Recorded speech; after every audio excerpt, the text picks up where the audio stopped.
Hi, welcome again to Doctor's Brainwaves. We're going to talk today about rhinitis again because it's so many different types of it. So we're going to talk about gustatory rhinitis, which basically is related to runny nose when you eat certain foods or you're around certain foods. So gustatory rhinitis is one of the rhinitis, and as Dr. Azar was saying, there are several different types of rhinitis.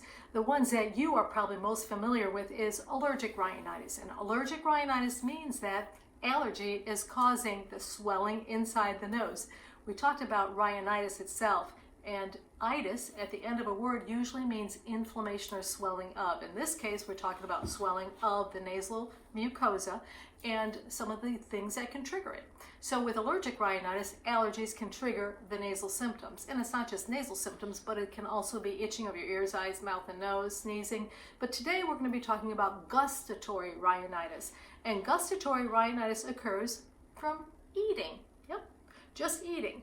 So sometimes it can be eating any food that causes a thin, watery discharge to come from your nose. So really it can be extremely annoying. But many people will have it, especially if they're eating spicy foods. Curry, hot pepper, chili pepper, anything that is going to cause your nose to cause that glandular reflex to make your nose run.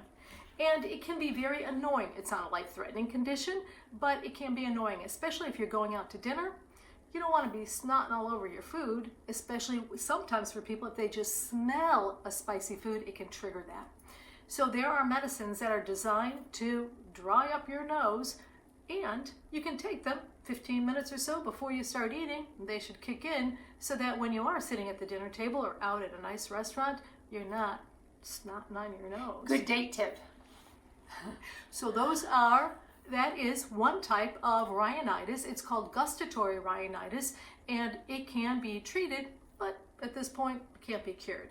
But there are things to make it a little more comfortable. And usually those medicines include, especially those quick-acting medicines, are things like a nasal antihistamine or a medicine that is an anticholinergic medicine, of which both are designed to dry up your secretions. So again, you don't have that embarrassing runny nose at the dinner table.